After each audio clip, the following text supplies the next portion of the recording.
queremos que conste algo. La primera teoría que hablamos sobre el hermano la vamos a discutir ahora, pero hay una segunda teoría. Y esa es la que últimamente se ha estado discutiendo en la prensa, como que podría generar incluso acusaciones pronto. De hecho, vamos a hablar con el licenciado Zagardía sobre ese particular. Y queremos que conste nuevamente. Esto es lo que sería el primer piso de la casa de Ana Cacho, como le mencionábamos ahorita. Y hemos usado porque es el más sencillo, más fácil para identificar cada parte de la casa.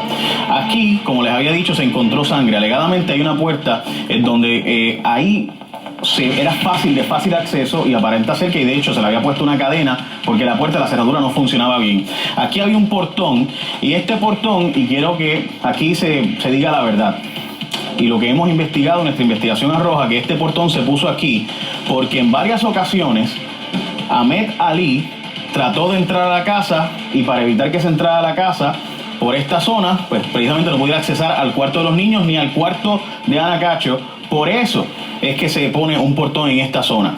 Y es importante eso porque aquí se ha dicho, ¿verdad?, que Ana Cacho es lo peor del mundo y demás, pero no se ha dicho mucho de todos los casos y las querellas, que por lo menos hemos visto de 3 o sabido de 3 querellas de violencia doméstica en las que Ahmed Ali sometió a su pareja. Pero bueno, de eso también vamos a hablar próximamente. De hecho, ella lo acusó a él, me refiero, o sea, ella lo acusó.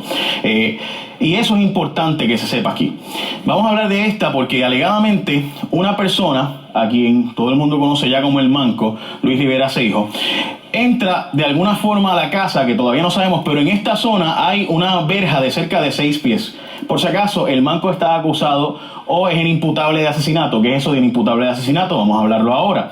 Pero el Manco no es una persona que no ha tenido antecedentes penales ni nada por el estilo, que conste eso. Esta persona alegadamente brincó una verja de 6 pies, logra acceso a la casa por esta zona, se entiende que probablemente el portón estaba abierto y entonces entra a la casa. Y esta es la parte más curiosa de todo. Después de encontrarse con el niño y aparentemente asesinarlo, que esa es la segunda teoría, viene y acuesta al niño al lado de su hermanita. ¿Por qué acostar al niño al lado de su hermanita? Sabía él que el niño dormía allí, siempre con su hermanito, ¿no? La encontró allí acostado y lo mató por estar meramente acostado allí. Lo vio salir, etcétera, etcétera. O sea, ¿por qué ubicarlo en esa zona y demás? No lo sabemos. Pero lo que sí sabemos es que esta es una de las teorías y demás. Según Ana Cacho y según el libro de Milton Rodríguez y según lo que se ha dicho públicamente y toda nuestra investigación, Ana Cacho estaba durmiendo a esta hora en el segundo piso de la casa. Para discutir esta segunda y la primera teoría tenemos con nosotros a 3 abogados del país. Obviamente nuestra abogada Alexandra Acosta, muchas gracias por estar con nosotros, licenciada. Buenas noches. Tenemos también al licenciado Antonio Zagardía, el secretario de Justicia y abogado también de Ana Cacho por un periodo de este caso, y el licenciado Osvaldo Carlos Linares. Le agradecemos a los 3 por estar aquí con nosotros. Ok, licenciada, quiero empezar por la primera teoría.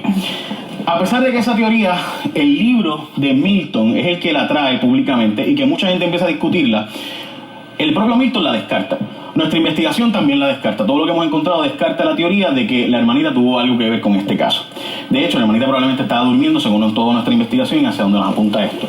Pero ¿por qué se filtraría o se diría públicamente? ¿Por qué lanzar en un libro? De hecho, en el libro de Milton, él específicamente menciona que a él le dice un abogado, que sabemos quién es, pero que no vamos a identificar porque no tenemos forma de probarlo, pero un abogado le indica a él que la teoría que se está rumorando es que fue la hermanita. ¿Por qué esa teoría se empieza a filtrar a los medios al punto de que incluso el investigador privado la publica en un libro cuando todo el mundo sabía que era falsa y que era incompatible la autopsia con la posibilidad de que hubiera sido la hermanita? Primero hay que señalar lo siguiente, es una teoría basada en especulaciones, es basada en rumores, lo que hace totalmente no es creíble, no se sustenta con ninguna de la evidencia que hay con el cadáver ni cómo ocurrieron las cosas. Pero se lanzó públicamente, ¿por qué? Sin embargo, es meritorio señalar que lo importante con esta teoría era que sería la acusada perfecta. ¿Por qué? Porque un menor no comete delito. Disculpe, usted dice que si se hubiera acusado a la menor hubiera sido la acusada perfecta. Es el acusado perfecto basado en esa teoría que es un rumor, está descartado. Okay. Porque no es una persona,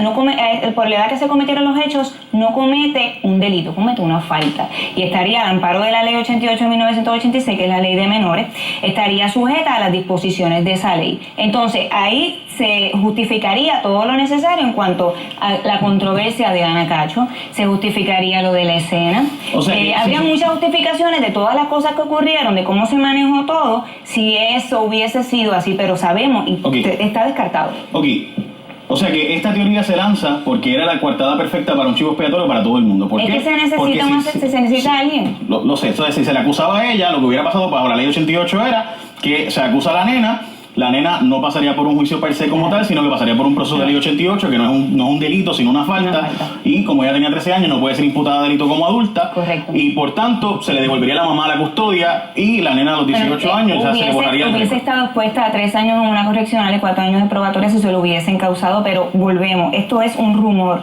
Esto está totalmente descartado. La investigación así lo corrobora. Pero te explica por qué se lanzó públicamente, porque el hecho es que permitía que todo el mundo saliera bien. Ana Cacho no era culpable, estaba encubriendo a su hija, bendito, así que ella no era la mala de la película. El acusado perfecto, vamos a ponerlo así. O sea que todo el mundo sale bien en esa. Ok, licenciado, yo he escuchado al licenciado Zacardía hablar y ha hablado conmigo personalmente de la teoría del manco. ¿Usted está convencido de que el manco Luis Rivera Seijo fue el asesino? El Departamento de Justicia está convencido y el FBI cuando investigó el caso. Yo me quedo aparte porque yo investigué con los recursos que ellos utilizaron. César Miranda está convencido, Fraticelli se convenció. ¿Y por qué el manco lo lleva y lleva al niño a ese lugar y específicamente lo pone? No es más compatible con él que sabía que el niño dormía con la menor y que se había caído una vez anteriormente de la cama y que sabía que dormía allí entonces? Es muy difícil meterse en la mente de un asesino, de un psicópata como es el manco, está acusado de asesinato. ¿Por qué el criminal actúa de una manera u otra? Se pueden mil especulaciones. No es un chico expiatorio perfecto lo mismo, no es lo mismo que la primera teoría. Bueno, pues la primera teoría fue la hermana porque obviamente se le acusaba de asesinato, la hermana no iba a ir presa, era la primera falta, lo que hace es que se le dé a la mamá la custodia, por tanto todo se queda normal, nadie paga las culpas realmente del asesinato del niño. No es lo mismo esto del manco, que es inimputable. No es lo mismo, lo de la nena fue producto de la imaginación de Milton Rodríguez, que ese señor no tiene ninguna credibilidad en el país. ¿Vieron ese resultado? Bueno, dice que se lo dijo un abogado, el abogado del caso. Que diga quién fue. Yo sé que yo no fui, yo no lo conocí en ese momento a él, pero no voy a mencionar el nombre porque yo sé quién es él menciona. Lo que te quiero decir, Jay, que este es un caso donde muchos programas de televisión utilizaron unas teorías sin evidencia para mantener el rating.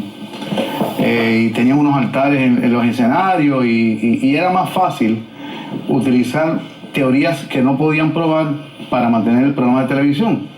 Era más fácil, todo dirigido a Ana Cacho, porque Ana estaba esa noche en su casa durmiendo, como estaríamos yo durmiendo esa hora también, tú también, y era más fácil para la mente del ser humano meterle esa teoría por televisión, por radio, de que la madre, como estaba con la hija, tenía que saber lo que había pasado. Y se inventaron mil teorías y de fiestas y cosas que no podía probar. Vamos a hablar de eso con el licenciado Osvaldo Carlos y vamos a hablar de la tercera teoría, y cuando hablemos de la tercera teoría entonces lo escuchamos a ustedes también sobre su perspectiva de esa en particular. Bueno, la encuesta, quiero que vayan ahora mismo a telemundopr.com y participen de nuestra encuesta. ¿Cuál de las 3 teorías sobre el asesinato de Lorenzo te parece más creíble? La teoría número 1, que es algún familiar, el manco o un amigo de Ana Cacho. Cuando regrese explicamos la tercera teoría y por cuál nuestra investigación se inclina. Cuando regresemos.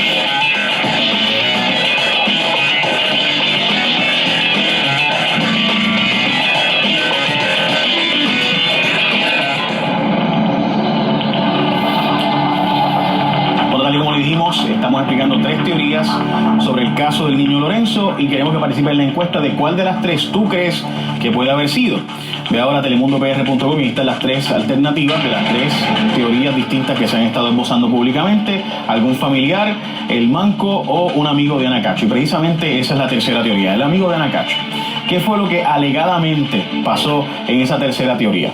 Bueno, pues como estaban viendo, esta es la casa, este es el primer piso de la casa y este es el segundo piso. Si ven estas escaleras que hay aquí, son las que llevan a este segundo piso. El segundo piso es un máster. Por si acaso, la casa de Ana Cacho no es una mansión como mucha gente piensa, no es una casa de multimillonarios ni nada por el estilo. Una casa ok, pero no es de multimillonarios ni es billonaria, nada por el estilo. Ok, digo esto para que conste que esta parte es importante. En este segundo piso y esta teoría, no somos nosotros los únicos que lo hemos investigado. También el periódico El Nuevo Día lo publicó una historia muy parecida a la investigación que nosotros hemos hecho. En el año 2012 publicaron eso. Ricardo Cortés Chico fue quien la publicó. Y aquí, en este sería el cuarto de Ana Cacho, este segundo piso. Y aquí aparenta ser que había 3 personas. según la investigación que nosotros hemos hecho y según la investigación que hizo el periódico El Nuevo Día. Lo que ocurrió y que en un momento se pensó que se iba a acusar sobre esto era que aquí habían 2 personas teniendo algún tipo de contacto con Ana Cacho, y además de eso entonces llegó una tercera persona. Esta tercera persona, cuyos nombres sabemos, y obviamente no vamos a especular sobre ellos ahora de quién estaba y quién no estaba y cuándo llegó y cuándo no llegó, pero aquí, en este segundo piso, entra entonces esta tercera persona y comienza un altercado entre ellos. El niño Lorenzo se escucha los ruidos, sube desde el cuarto de la hermanita hasta las escaleras, llega entonces a ver lo que estaba pasando, surge un forcejeo, aparenta ser que lo usan de escudo, y cuando lo usan de escudo lo lanzan contra la pared, en un frenesí de una pelea, lanzan contra la pared, el niño, sin darse cuenta de lo mal herido que queda el niño queda tan y tan mal herido que aparenta ser que va a morir. Entonces, para encubrirlo y hacerlo aparentar que es un acto de otra caída más del niño, lo bajan del segundo piso, una persona lo baja del segundo piso y lo lleva al cuarto de la hermanita y lo acuesta allí, donde el niño se desangra y está convaleciendo hasta morir por cerca de 2 horas, 1 hora y 45 minutos, totalmente desangrado. La sangre estaba seca y el niño dio temperatura 0, lo cual implicaba que por lo menos llevaba muerto cuando llegó al CDT 2 horas. La mamá se lo lleva de aquí hacia la marquesina, y cuando van saliendo hacia la marquesina se lo lleva en el carro, gritándole al niño después de despertar a su hermanita, gritando a su otra hermana mayor, porque la menor era la que había dicho, le había avisado a la mamá que estaba desangrándose. Se lo lleva agarrándolo de aquí en un brazo, con el otro ya está guiando, y le grita al niño que por favor no se muera, que no apague los ojos, y aparenta ser que había fallecido. Eso es importante. Y aquí aparenta ser que se le da la cabeza al niño cuando están saliendo, llegan al carro y entonces van hacia el CDT, donde el niño llega sin signos vitales. Esa es la tercera teoría. Nuestra investigación tiene mucha información sobre esa posible teoría. Y debo decir que también el periódico El Nuevo Día publicó una historia muy parecida a esos datos que les acabo de contar. Licenciada Alexandra Acosta, licenciado Antonio Zagardía, licenciado Osvaldo Carlos. De las 3 teorías que le hemos contado, ¿usted puede pensar que en alguna de ellas está la verdad, o quizás ninguna de ellas tiene la verdad? Pues mira, el problema que yo veo aquí en este caso es que el caso perdió credibilidad en la fase investigativa desde el día 1. Y es que en Puerto Rico se resalta en este caso uno de los problemas principales que tenemos en las investigaciones criminales, es que las personas salen de la universidad, estudiantes de Derecho, cogen su licencia de abogado, se hacen abogados, y eso no los faculta para ser investigadores criminales. Y en Puerto Rico, el jefe de la investigación criminal en un asesinato es el fiscal. Así que todo depende de qué fiscal llegue a la escena. Y a esta escena no llegó Phoebe Sales, llegó una persona de muy poca experiencia, porque este caso se vio como un caso más, y por lo tanto, pues los recursos que utilizó la fiscalía eran los que estaban disponibles. ¿Por qué se le permitió? Vamos a hablar de las irregularidades que se cometieron de este caso, pero ¿por qué se le permitió recoger la casa, votar o sea, usted fue fiscal federal, eso es normal, o sea, que se permita que se vote y se limpie y hasta con cloro una escena? Bueno, ya tú sabes que tuvieron que regresar a la escena, o sea, que demuestra que la investigación de la escena no había terminado cuando Frisa Foresa tiene que regresar a la escena. Permítame hacer la pregunta. Ahorita discutimos aquí la escena con Yocasta Brugal, aquí la cama y cómo fue. Las heridas que tiene el niño, según nuestra fuente y lo que hemos confirmado y lo que hemos corroborado, era evidente que había sido un asesinato y que no había sido jamás una caída de un niño. O sea, el niño queda con la nariz hundida hacia adentro, y perdonen lo gráfico, pero o sea, eran heridas graves, desangrado totalmente, la sangre, o sea, charcos de sangre por todos lados. Es evidente que no había sido una caída. La vez anterior que el niño se había caído, se había dado en la barbilla aquí y botó un poco de sangre, no era que se había desangrado. Eso que tú dices es bien importante, porque eso te demuestra que posiblemente ese asesino tenga sangre de ese niño en alguna parte de su cuerpo. Y fíjate que de esa escena sabemos que hay un grupo de personas, pero nunca se ocupó su ropa. Nunca fuimos a ver los vehículos de esas personas, no tenemos los zapatos de ellos.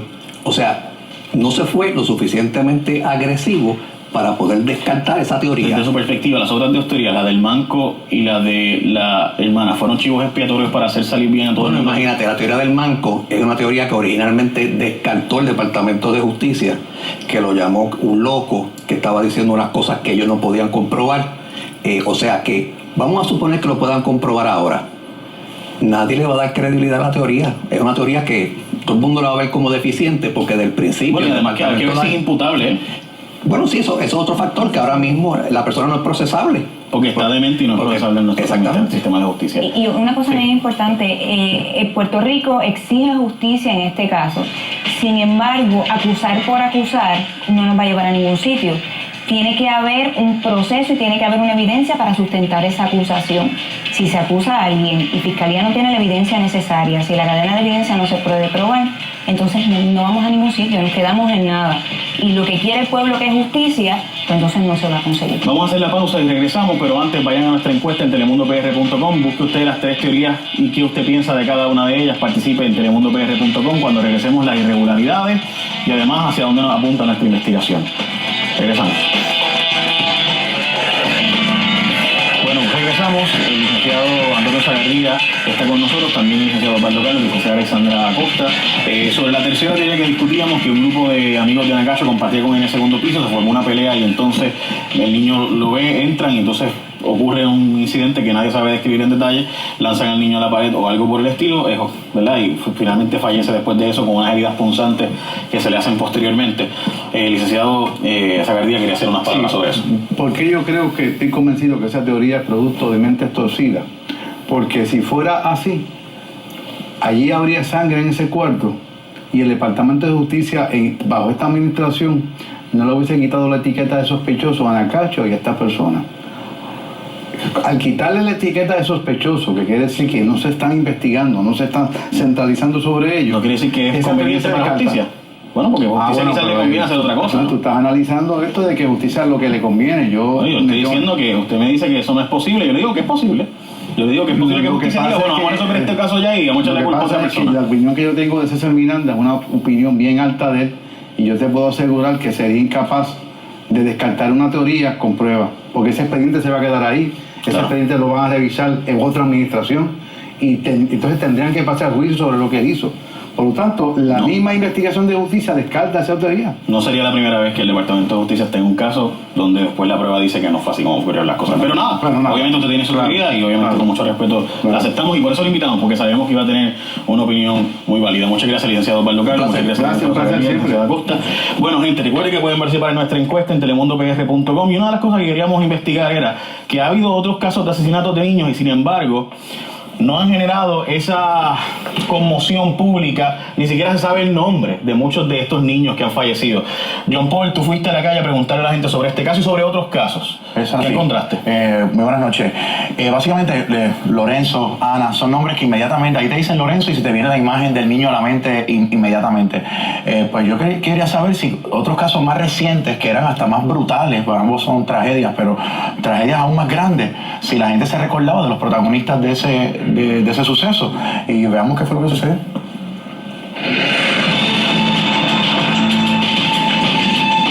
¿Qué es el asesinato que más ustedes recuerdan que tenga que ver con un niño? Lorenzo. El del niño Lorenzo. ¿Usted recuerda ese? Sí, señor, sí. Fácil, era fácil para adjudicar cargo, pero no lo hicieron. Obviamente Lorenzo. El caso Lorenzo. ¿Y dónde fue que tuviste la mayoría de la cobertura de ese caso? Bueno, obviamente fue un caso bien mediático, la televisión, las redes sociales, primordialmente esos dos medios. Obviamente el niño Lorenzo. ¿El niño Lorenzo? Sí, eso es obvio y claro, y obviamente todavía no se ha resuelto. Para mí el de Lorenzo. Igual, el de Lorenzo. ¿Y dónde fue que ustedes vieron la mayor cobertura sobre ese caso que ustedes recuerden? Bueno, yo la veía en casa de mi abuela en los canales locales, Telemundo, todo lo que era local. Y la Comay y todo eso, sabía un montón de eso. El de Lorenzo, definitivamente. Sí. ¿Dónde usted vio la mayoría de la cobertura mediática de ese caso? En televisión, todos los canales de televisión. ¿Y el caso del asesinato de Lorenis? No conozco mucho el asesinato de Lorenis, escuché a través de los medios, pero Néstor, Jeremy. Seguro, todo eso lo hemos escuchado, pero como el más renombrado, el más famoso, por así decirlo, ha sido el de Lorenzo, pues. O sea, que no conoce del caso de Lorenis mucho. No, de verdad que no. De Néstor, de Jeremy. No, yo no lo recuerdo. ¿Y el caso de Lorenis? ¿Lo conocen? Sí, lo he visto en la noticia, normal. ¿El caso de Lorenis? Ah, de Lorenzo, no, de Lorenzo. De Lorenzo. El de Loreni, Jeremy, Néstor. ¿Ese lo han escuchado? No, le digo la verdad que no. No le puedo mentir, no lo he escuchado. De Lorenis, Néstor, Néstor Loreni. Jeremy. Sí, Jeremy, sí, lo recuerdo.